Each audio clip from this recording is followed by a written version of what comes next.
할렐루야. 할렐루야 찬양대 찬양이 너무 감동이 돼서 이 감동을 주체할 수가 없어서 한번 같이 부르고 싶습니다.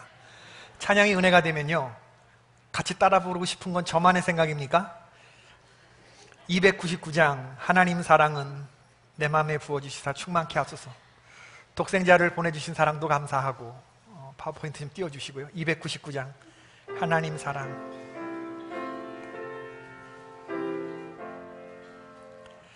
하나님 사랑은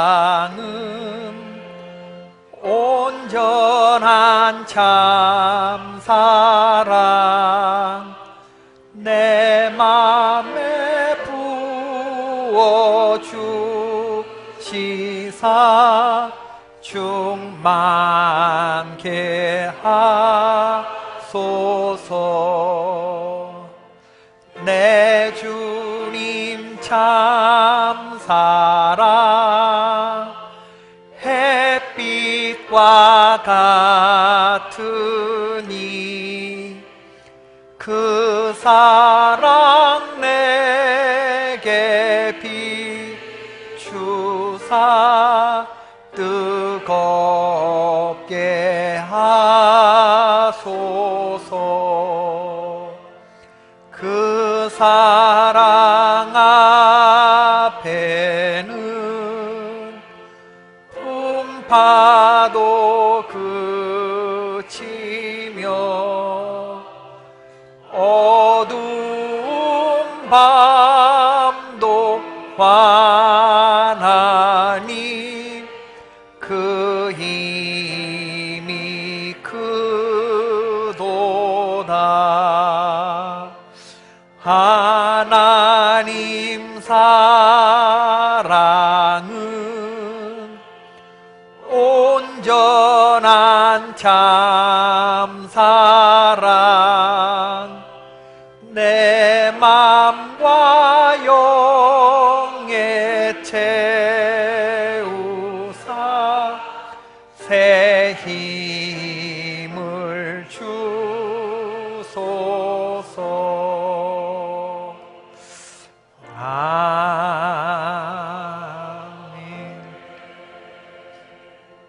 아멘. 지난 주간에 러시아 월드컵 첫 8강 경기인 프랑스와 우루과이의 축구 경기를 보았습니다. 인상적이었던 것은 2대0으로 게임이 끌려가면서 후반전 종료 7분 전에 패전을 직감한 우루과이의 호세 히메네스라고 하는 선수가 눈물을 흘리면서 경기를 하는 그런 장면이었습니다. 스포츠 기자들은 이 히메네스의 눈물을 가리켜서 월드컵 역사상 역대급 맘짓이다, 이렇게 평을 했죠. 맘찢이라는 말이 무슨 말인지 아십니까? 맘찢. 마음이 찢어진다. 마음이 찢어진다. 저는 스포츠의 문외한이다 보니까 게임하다가 질 수도 있는 거지, 그리고 상대방이 FIFA 랭킹이 낮은 나라도 아니고 프랑스인데 강력한 우승 후보국 중에 하나인데 질 수도 있는 거지, 저게 그렇게 저렇게 눈물까지 흘릴 일이야? 이런 생각을 했는데, 한편으로는 그럴 수도 있겠다. 누구보다 간절히 승리를 원했기 때문에 지난 아쉬움이 남고, 또 우루과이도 만만한 나라가 아니기 때문에 패배가 너무나도 분하기에 눈물을 흘린 것일 수도 있겠다, 그런 생각을 해봅니다. 네이버 포털 사이트 창업자 이혜진 사장이 예전에 이런 말을 한 적이 있습니다. 회사를 조기 축구의 찜으로 생각하는 사람들이 있습니다. 축구 동호회는 참여가 중요하지만 프로에게는 승리가 중요합니다. 참여하는 것에 의미를 두는 팀이라면 그 팀은 동네 조기 축구거나 실력이 떨어지는 아마추어 팀이겠죠. 그러나 프로라면 승리해야 합니다. 프로에게는 승리가 중요합니다. 저는 신앙생활도 마찬가지라고 생각합니다. 성도들의 여러 분야가 있지만 조기 축구에 나가듯이 하는 신앙생활이 있고, 프로처럼 믿는 성도들이 있을 수 있겠다. 주일 한 번 예배드리는 것으로 내 의무는 끝났다고 말하는 사람, 그저 참여하는 것에 의미를 두는 그런 성도가 있는가 하면, 내가 거룩하니 너희도 거룩하라고 하는 하나님의 명령을 삶으로 살아내는 그런 성도들이 있지 않겠습니까? 가혹한 삶의 환경 앞에서 엄살 떨지 않고 지켜야 할 자리를 꿋꿋이 지키고 버틸 것을 버티며 나아가는 그런 사람들이 있을 수 있습니다. 바라기는 저는 우리 개포교회 모든 성도님들이 교회 다니는 것에만 만족하지 말고 하나님의 말씀을 붙들고 삶 가운데 승리하는 프로 신앙인들이 되기를 주님의 이름으로 축원합니다. 오늘 여러분들하고 나눌 말씀은 우리의 대적을 어떻게 상대해야 하는가. 우리의 후반전이 시작이 되었는데, 이제 7월부터 12월 2018년의 후반전이 시작이 되었는데 이 싸움을 어떻게 해나가야 할 것인가를 여러분들과 은혜를 나누고자 합니다. 우리에게 교훈을 줄 말씀은 여호수아 6장의 여리고성 이야기죠. 우리가 알다시피 가나안의 여리고성은 난공불락의 초롱성이었습니다. 광야 생활을 마친 이스라엘 백성들은 요단강을 건너 가나안 땅으로 진격해 들어왔습니다. 그들이 가나안 땅을 정복하기 위해서 첫 번째 맞닥뜨린 대적이 바로 여리고성이었습니다. 이 여리고성이 반드시 취해야만 했던 이유는, 여리고성을 취해야만 했던 이유는 여리고가 가진 전략적 중요성 때문입니다. 여리고를 점령해야만 안정적인 이 팔레스타인 땅에서 수자원을 확보할 수 있고, 가나안은 이 북부동맹과 남부동맹이 있었는데 가장 최악의 시나리오는 이 둘이 연합해서 이스라엘을 상대하는 것이기 때문에 여호수아와 그의 군대들은 북부군과 남부군의 중간에 위치하고 있는 이 허리를 끊을 이럴 전략을 택했기 때문에 여기 있는 여리고를 취해야만 했습니다. 아무리 견고해도 피해갈 수 없는 성이 있죠. 저와 여러분의 인생에서 만나는 우리의 여리고, 여리고 같은 사람일 수 있고 어떤 일일 수도 있겠습니다. 무너뜨려야 하는데 도무지 무너질 기색이 보이지 않는 우리들의 여리고 시어머니, 여리고 남편, 뭐 그런 게 있지 않겠습니까? 여리고 시댁, 여리고 예. 내가 까무러치든지 아니면 저 사람이 까무러치든지 둘 중에 하나는 해야 하는 우리들의 여리고가 있을 수 있습니다. 너무나 견고하고 초롱성 같아서 하나님께 기도해 보지만 도무지 무너질 기색이 보이지 않는 우리들의 여리고. 우리가 눈여겨보아야 할 것은 광야 시대에서 약속의 땅 시대로 넘어오면서 이스라엘의 전쟁 양상이 달라졌다고 하는 사실입니다. 광야 시대 때 전투는 뭐 아말렉이 쳐들어오든지 미디안이 쳐들어오든지 앞에서 쳐들어오든 뒤에서 쳐들어오든 적들을 물리치는 방어전이었지만, 가나안 땅에 들어와서는 방어전이 아니라 공격전으로 이 전투의 양상이 달라집니다. 객관적인 전력으로 보자면 가나안이 훨씬 센데 희한하게 공격하는 쪽은 이스라엘 백성들입니다. 예수 그리스도의 십자가로 이미 마귀의 권세는 무너진 줄로 믿습니다. 사탄 마귀는 치명상을 입었습니다. 우리는 공격하는 군대이지 방어하는 군대가 아닙니다. 우리는 수비 축구하고 침대 축구하는 사람들이 아니라 공격 축구하는 공격적인 부대인 줄로 믿습니다. 왜 아멘 소리가 이렇게 작으셔요? 우리는 방어하는 부대가 아니라 공격하는 부대입니다. 공격하자! 네, 아무리 초롱성처럼 보이는 여리고지만 나아가자. 뒤로 물러가 침륜에 빠지거나 머물면 안 됩니다. 부진즉 퇴입니다. 나아가지 못하면 그것은 퇴보하는 것입니다. 여리고 같은 문제가 앞에 있어도 두려워하지 말기를 바랍니다. 공격하는 건 우리고 겁을 집어먹는 건 사탄 마귀지, 두려움에 우리가 떨어서는 안 됩니다. 오늘 본문 1절을 보니까 이스라엘 자손들로 말미암아 여리고는 굳게 닫혔고 출입하는 자가 없었다고 했습니다. 여리고가 겁을 집어먹었어요. 왜? 여호수아 2장에 등장하는 기생 라합의 입을 통해서 우리는 이미 여리고 사람들의 심리 상태가 어떤지 알고 있습니다. 여호수아 2장 8절로 11절의 말씀인데 우리 다 같이 한번 읽어보십시다. 졸려오신가요? 주무시는 분이 있는데 여러분 저 아시죠? 주무시는 분이 있으면 5분 이내 서둘러 봉합하는 게 제 스타일입니다. 졸지 마시고 오늘 중요한 말씀입니다. 후반전에 이 영적인 공격 전술이 지금 오늘 하나님 말씀 주시는데 여호수아 2장 8절로 11절 우리 다 같이 한번 읽어봅시다. 시작. 또 그들이 눕기 전에 라합이 지붕에 올라가서 그들에게 이르러 말하되 여호와께서 이 땅을 너희에게 주신 줄을 내가 아노라.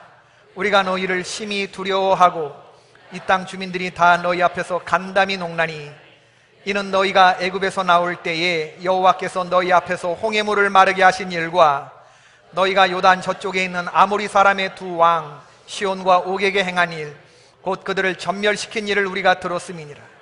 우리가 듣자 곧 마음이 녹았고 너희로 말미암아 사람이 정신을 잃었나니 너희의 하나님 여호와는 위로는 하늘에서도 아래로는 땅에서도 하나님이시라. 얼마나 놀라운 말씀입니까? 가나안 사람들은 광야 생활의 초창기에 출애굽해서 홍해바다를 건넜다는 사실만으로도 마음이 높고 정신을 잃었다고 했는데, 그 홍해바다를 건넌 그 이스라엘 백성들이 지금 요단이 범람하는 시기에 강물이 차고 넘치는 그 요단강을 여호수아와 그의 신세대들이 건너와서 지금 자기들 앞에 떡 나타났으니 이 사람들이 상상보다 훨씬 강한 군대구나, 겁을 집어먹은 거예요. 여리고성 사람들의 두려움은 갑절이 되었을 것입니다. 이스라엘 백성들 가운데 혹자는 여리고를 쳐다보면서 두려운 마음을 가질 수 있었겠지만, 실상은 여리고에 있는 사람들이 우리를 내려다보면서 하나님의 군대를 두려워했다는 사실입니다. 그러므로 여러분, 두려워하지 마시고 계속 앞으로 나아가셔야 합니다. 그러나 그 성이 지금 굳게 닫혀 있기는 하지만, 마귀가 겁을 집어먹기는 하지만 아직 도망간 건 아니기 때문에 계속해서 우리는 긴장을 늦추지 말고 앞으로 나아가는 자세가 필요합니다. 우리가 마음속에 붙잡을 말씀은 승리를 주시는 여호와 하나님의 약속입니다. 6장 2절의 말씀, 여호와께서 여호수아에게 이르시되 보라, 내가 여리고와 그 왕과 용사들을 내 손에 넘겨 주었다. 여러분을 두렵게 하고 힘들게 만드는 여리고, 그 여리고 같은 사람, 여리고 같은 문제, 하나님께서 꽁꽁 묶어서 우리 손에 완벽하게 주실 그것을 믿으시는 분들만 아멘하십시다. 네, 우리에게 넘어오게 되어 있어요. 그 초롱성 같은 것들 우리에게 넘어오게 되리라. 우리는 승리하기 위해서 싸우는 사람이 아니라 이미 이겼다고 하는 사실을 나도 확인하고 적들에게 확인시켜 주기 위해서 우리는 출정하는 사람들입니다. 마귀의 허장성세 앞에 두려워할 필요가 없어요. 시간 문제입니다. 이제 하나님은 여리고성 공격 전술을 우리에게 말씀하시는데, 여호수아가 귀를 쫑긋 세우면서 들어보니 하나님의 작정 명령이 3절부터 5절의 말씀인데, 그게 뭐냐면, 너희는 그 성을 뱅글뱅글 도는데 하루에 한 바퀴씩, 마지막 날 7번째는 7바퀴를 돌라는 거예요. 무장한 병력이 앞에 서고 7 양각 나팔을 든 제사장이 뒤에 서고 그 다음에 언약궤를 맨 제사장이 설고, 그렇게 하라는 겁니다. 여호수아 생각에는 멋진 작전이 나올 줄 알았는데 전혀 뜻밖의 말씀을 하셔요. 이게 뭐지? 여호수아가 하나님의 말씀을 이해하고 다시 백성들에게 명령을 내립니다. 그게 10절 말씀이죠. 다 같이 읽어보십시다. 시작.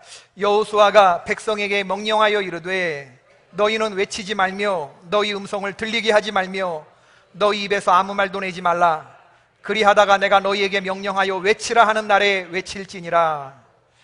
지금 여호수아는 뭐라고 명령하면, 너희 음성을 들리게 하지 마라, 외치지 말아라, 음성을 들리게 하지 말아라, 아무 말도 내지 말아라. 점점 큰 음성이, 큰 음성 내지 마라, 작은 음성 내지 마라, 아무 말도 내지 마라. 이 10절 안에 말하지 말라는, 침묵하라는 이 명령이 강력하게 들어가 있습니다. 여호수아는 백성들에게 7일 동안의 침묵을 명령합니다. 이건 굴령이에요. 굴령은 어기면 죽습니다. 왜 여호수아가 이런 명령을 내렸을까? 그는 이스라엘 백성들 특기가 불평불만이라는 것을 알고 있어요. 왜 이스라엘 백성들은 애굽에서 가나안 땅까지 일주일이면 갈 거리를 광야에서 40년 방황해야만 했습니까? 입이 방정이었기 때문입니다. 입이 방정이었기 때문에. 생각해보면 다 차려진 밥상에다가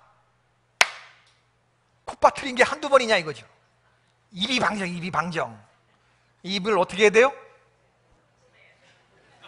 짚해야 되는 거예요. 짚해야 되는 겁니다. 네. 여러분, 교회 공동체는, 하나님의 공동체는 외부의 공격으로 무너지는 게 아니라 내부의 균열로 무너지는데, 그 첫 자리에 우리의 이 입이 문제라는, 입이. 두려움의 말, 의심하는 말, 절망하는 말, 불평불만의 말, 이런 말들은요 전염돼요. 여러분, 이 집 하는 거 잘하면 승리하는 거고 이거 못하면 패배하는 겁니다. 나폴레옹이 알프스를 넘는데 그 산 정상에서 한마디 했을 때 병사들 3분의 1이 쓰러졌습니다. 도대체 나폴레옹이 뭐라고 그랬길래, 얘들아 이 산이 아닌가 보다. 그래서 나폴레옹이 다시 병사들을 이끌고 알프스산이 다른 산인 줄 알고 그 다른 산 정상으로 올라갔는데 거기서 한마디 했을 때 또 병사들 3분의 1이 쓰러졌는데, 도대체 나폴레옹이 뭐라고 그랬길래, 얘들아 아까 그 산인가 보다. 다시 나폴레옹이 남은 병사들을 이끌고 아까 그 산으로 다시 가는 길에 나머지 병사들이 산을 올라보지 못하고 길에서 다 쓰러졌습니다. 남은 병사들이. 도대체 무슨 일이 있었길래, 그건 그 병사들 가운데 어떤 한 놈이, 저놈이 나폴레옹이 아닌가 아니요? 그 한마디에 전부가 다 쓰러져 버렸어요. 가기도 전에 저놈이 나폴레옹이 아닌 거 아니에요? 이 한마디 했는데 여기 이게 전염이 되는 순간 두려움에 사로잡히고 절망에 사로잡혀서 그냥 다 쓰러져 버렸어요. 이스라엘 백성들이 여러분 이런 굴령을 듣고 얼마나 입이 근질거렸을까 생각해 보세요. 60만 명의 의견이 있지 않았겠습니까? 이런 무모하고 위험하기 짝이 없는 전술이 어디 있단 말이오? 여리고 성 안에서 누군가 화살이라도 한 발 날린다면 꼼짝없이 맞아 죽는 것인데, 그렇다면 당신이 책임질 것이요? 여호수아 대답해 보시오. 회중 중에 누군가는 그렇게 말한 사람이 있지 않았겠어요? 입이 말하라고 달린 거지. 여기가 공산당이야? 액세서리로 달고 다니는 거야? 이렇게 말하는 사람이 어느 한두 사람이 있진 않았겠습니까? 어떤 자매가 있었습니다. 노처녀 자매인데 그에게 미운 여리고 이모가 있었죠. 이모는 명절 때나 가족 모임 있을 때마다 이 자매만 보면 넌 언제 시집갈 거야? 넌 언제 시집갈 거야? 이런 말을 줄창해야 되는 거예요. 한 번은 결혼식이 있어서 갔는데 신부 입장하는 대목에서 옆에 있던 이모가 박수는 안 치고 이 옆 자매의 옆구리를 쿡 찌르면서 하는 말이 너 언제 시집갈 거야? 다음은 네 차례야 이거사. 그리고 그 일이 있고 나서 얼마 안 있어서 집안에 장례식이 있었습니다. 또 이모를 만났어요. 또 이모가 너 결혼 언제 할 거냐고 물을 것 같아서 이 자매가 선수를 쳤습니다. 장례식장에서 이모의 옆구리를 쿡 찌르며 이모는 언제 갈 거야? 이모는 언제 갈 거야? 다음은 이모 차례야. 알아? 하고 싶은 말이 목구멍까지 올라왔으나 여기까지 올라왔으나 얘기는 하지 않았대요. 얘기하는 순간 큰일 나는 거죠. 여러분, 중요한 일을 앞두고 어려운 일이 있을 때 우리는 침묵해야 돼요. 하나님은 침묵을 명하셨어요. 고통스럽지만 참으로 귀한 훈련입니다. 세상의 상식으로는 이해되지 않죠. 세상의 군대는 조금만 힘이 있어도 칼을 휘두르고 총을 쏘고 힘을 자랑하고 시위하고 떠벌리는데 전투처럼 말이 오고 가는 게 얼마나 중요한 그런 현장입니다. 그러나 하나님의 군대는 입을 다물라고 명령하고 계셔요. 이건 세상의 전투가 아니고 영적인 싸움이기 때문에 그렇습니다. 우리의 싸움은 혈과 육에 관한 것이 아니죠. 통치자들과 권세들과 이 어둠의 세상 주관자들과 하늘에 있는 악한 영들까지 상대하는 영적인 전투임을 명심하시기를 바랍니다. 에스더는 하만을 상대할 때 내 소원을 말해보라고 하는 남편 아하수에로의 말에 소원을 말하지 않고 함구해요. 기도한 만큼만 움직입니다. 기도한 만큼만 말해요. 남편 아하수에로 누구예요? 23개국 127도를 다스리는 그 유명한 바벨론을 함락시킨 페르시아의 3대 군주 중에 하나 들어가는 이 아하수에로가 자기 남편이란 말이에요. 여러분, 국무총리가 셉니까? 영부인이 셉니까? 제국의 절반이라도 너 소원이라면 주겠다고 남편이 아내에게 말하는데, 그 남편에게 말하면 이까지 하만 같은 여리고 같은 대적은 한 방에 날아가는 건데 그 말을 하지 않아요. 왜? 에스더는 더 큰 전투가 있다고 하는 것을 알기 때문에 그렇습니다. 최후의 순간 말하기 위해 자신이 가진 힘을 엄정히 제어하죠. 세상은 교회가 시끄러울 때 우습게 여깁니다. 그러나 교회가 조용히 기도할 때 세상은 두려워 떱니다. 지금 이스라엘은 함구하며 행진하고 있습니다. 군사와 제사장이 대오를 이루어서 행진하고 있어요. 여리고성을 두는 것은 제주도 둘레길 산책하듯이 그렇게 움직이는 게 아니라 군대의 행진처럼 움직이는 겁니다. 완전 군장한 이스라엘의 군대가 소리를 내지 않으며 힘이 있지만 힘을 쓰지 않으며 성 주변을 뱅글뱅글 돈다는 게 얼마나 힘든 명령인지 여러분 생각해 보세요. 전투 같지 않은 전투가 아니라 전투 중에서도 가장 최고의 전투를 지금 이스라엘 백성들은 하고 있는 거예요. 여러분, 돌격 앞으로 한판 붙어보자. 이건 너무나 쉬운 명령이죠. 일회적인 전면전보다 더 힘들고 어려운 것은 뭐냐 하면 평상시에 건재를 유지한 채 버티는 일상적인 유지가 전면전보다 훨씬 힘들다는 거 아세요? 하나님의 사람들이 침묵하며 순종할 때 대적들이 박수 쳐주는 거 아닙니다.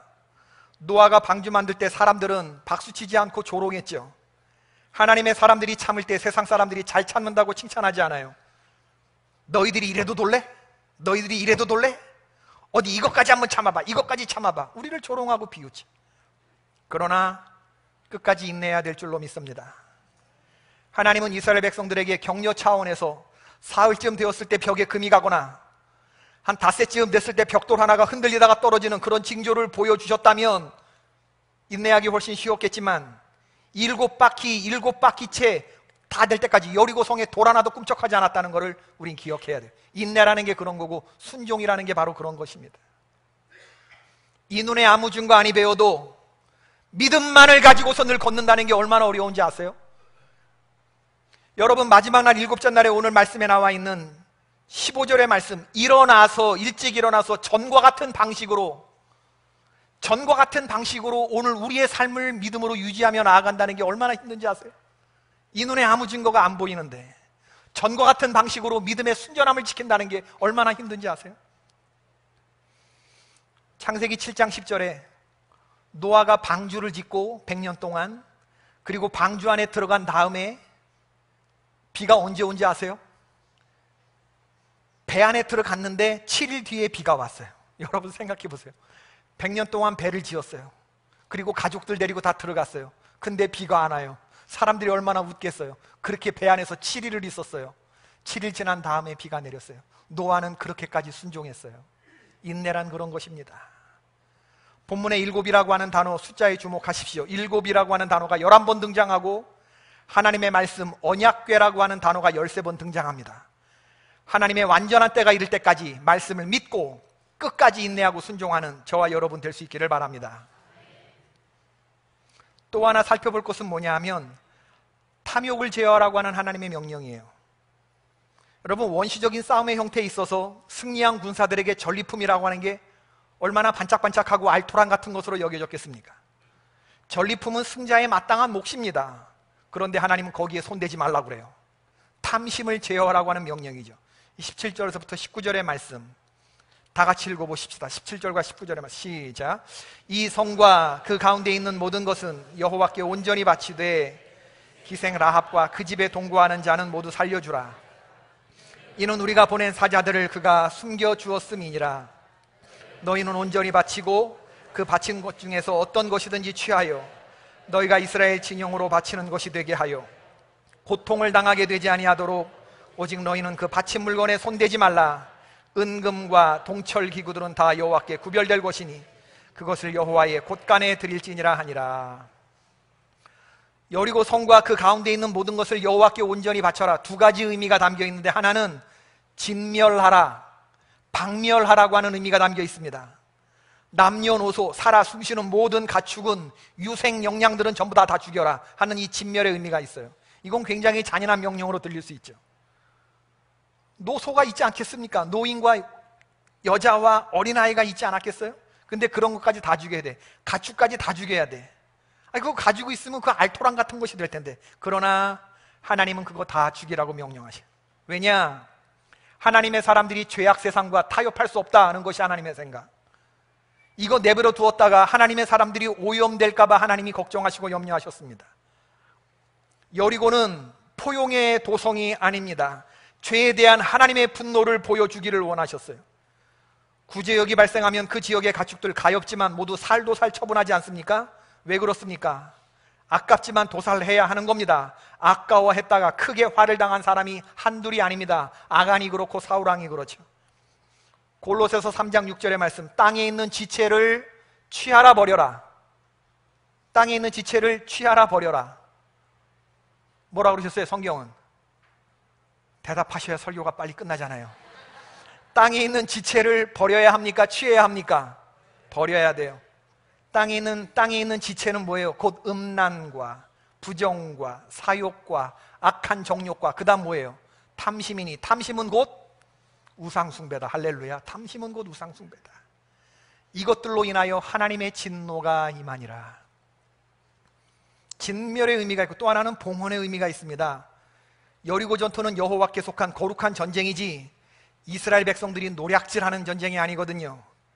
마지막 날에 여리고 성이 함락될 때 이스라엘 백성들 입장에서 보면 몰려가갖고 적진에서 노략질하는 게 얼마나 이게 쉬운 명령이겠습니까? 그러나 그렇게 되면 그거 도적대들 되는 겁니다. 도적대들 오랑캐 되는 거예요. 오랑캐. 그렇게 하는 순간에 하나님의 백성들이 진멸해야 할 것과 손대지 말아야 할 것들을 구별해가며 전투를 감당하는 게 얼마나 어려운 일이겠어요. 싸우되 무분별해서는 안 되며 정신 차리고 전체가 하나처럼, 하나가 전체처럼 움직이는 게 이게 얼마나 어려운 전투입니까? 여호수아는 이렇게 그 성을 정복한 후에 여리고를 저주로 봉인합니다. 오늘 읽지는 않았지만 26절의 말씀이죠. 여호수아가 그때 맹세하게 하여 이르되 누구든지 일어나 이 여리고 성을 건축하는 자는 여호와 앞에서 저주를 받으리라. 그 기초를 쌓을 때에 그의 맏아들을 잃을 것이요 그 문을 세울 때에 그의 막내 아들을 잃으리라 하였더라. 너희들이 이제 여리고성을 점령하고 그 성에 들어가서 살 텐데 다시 예전처럼 여리고성을 건축하는 사람들은 다 저주를 받게 된다. 이 번역이 마음에 안 들어요. 기초를 쌓을 때 맏아들을 잃고 문을 세울 때 예전 번역은 첫 삽을 뜨기 전에 네가 맏아들을 잃게 될 것이고 둘째 삽을 뜨기 전에 너는 막내 아들을 잃게 될 것이다. 하나님이 얼마나 죄를 싫어하시는지 알게 돼요. 당신의 백성들이 죄의 모습을 답습하지 말기를 원하셨습니다. 여리고가 무너졌어요. 20절에 이에 백성은 외치고 제사장들은 나팔을 불매 백성이 나팔 소리를 들을 때에 크게 소리질러 외치니 성벽이 무너져 내린지라. 백성이 각기 앞으로 나아가 그 성에 들어가 그 성을 점령하였다. 성경은 우리가 복잡하게 생각하는 것을 딱 한 줄로 말합니다. 여리고가 무너졌다. 성벽이 무너졌다. 하나님은 바다의 모래성 무너진 것처럼 쉽게 말씀하십니다. 우리들 눈에나 홍해가 갈라지고 요단강이 갈라지고 철옹성이 무너지는 거 우리들 눈에나 스펙타클이지 그게 하나님 눈에까지 스펙타클은 아니에요. 지금 저와 여러분을 괴롭히고 스트레스 주는 그런 문제들 하나님께서 때가 되면 한순간에 반나절에 끝내실 줄로 믿습니다.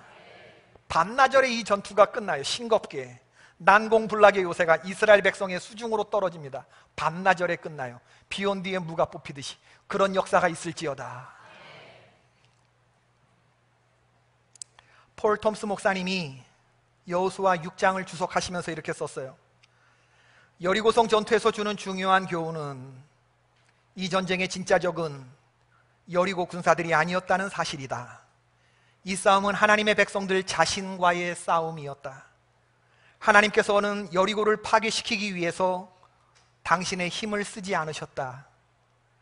하나님은 말씀만으로 간단히 여리고를 없애버릴 수 있으셨다. 진짜 여리고 전쟁은 이스라엘 백성들의 마음을 상대로 한 것이지 여리고 성벽을 상대로 한 것이 아니었다. 하나님은 여리고를 무너뜨리는 것보다 이스라엘 백성들의 마음을 정복하기 원하셨다.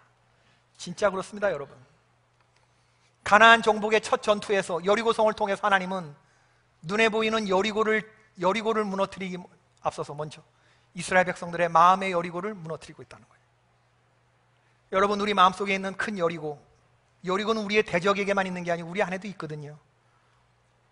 우리 안에 견고한 여리고, 두려움, 쉽게 낙심하고 절망하는 마음의 여리고, 하나님이 하시는 일에 대한 의심과 끊임없이 회의가 드는 그런 여리고, 우리 마음의 여리고는 상처일 수 있고 열등감일 수 있고 과거의 어떤 일에 대한 죄책감일 수 있고 트라우마일 수 있고, 우리 마음의 여리고는 항상 불안해하는 마음일 수 있고 현실의 어려운 문제 가운데서 포기하고 도망가려고 하는 마음이 우리 마음의 여리고일 수 있어요. 우리 마음의 여리고는 돈 욕심입니다. 우리 마음의 여리고는 음란함입니다. 우리 마음의 여리고는 슬프고 우울한 마음입니다. 형제를 비난하고 원망하고 갚아주고 복수하고자 하는 그런 마음들이 또한 우리들의 마음의 여리고가 아니겠습니까? 우리의 마음의 여리고, 그동안 알면서도 그 앞에서 어쩔 줄 몰라 했던 저와 여러분의 마음속의 여리고가 무너질 수 있기를 주님의 이름으로 축원하고 그날이 바로 오늘이 될 수 있기를 바랍니다. 이 여리고를 넘어야 약속의 땅으로, 가나안으로 들어갈 수 있어요. 마귀는 갈수록 성벽을 높이 쌓으려 하겠지만 그러나 우리는 그 여리고를 오늘 반드시 무너뜨려야 되는 것이죠. 여호수아 6장을 읽어보면서 이 전투는 참으로 총성 없는 전투였지만 그 어느 전투보다 치열한 전투였고, 정말 이가 싱거운 전투처럼 보이지만 이스라엘 백성들에게는 정말 세상에서 가장 어려운 방식의 전투를 감당하는 이스라엘 백성들의 완벽한 승리를 봐요.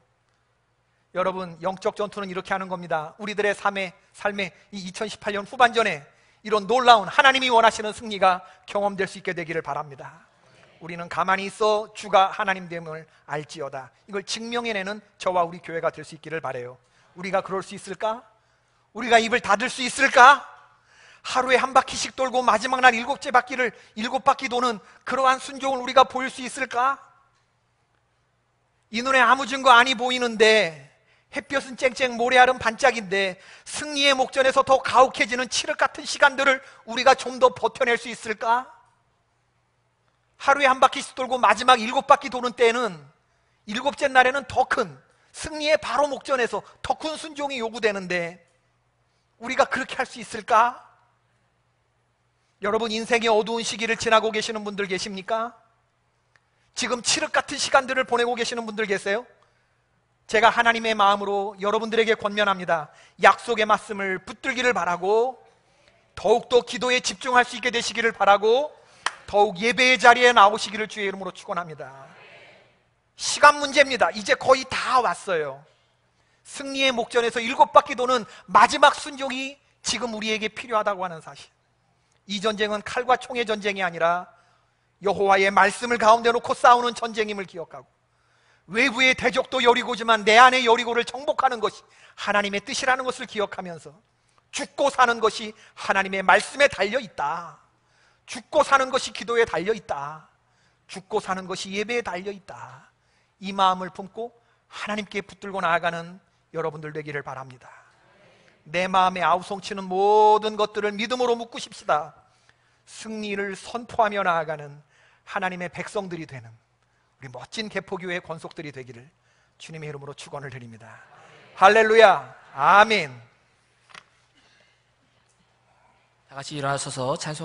하나님, 우리 사랑하는 개포재단의 모든 권속들에게 하늘의 은혜와 땅에 기름지고 풍성한 것으로 갑절로 채워 주옵소서.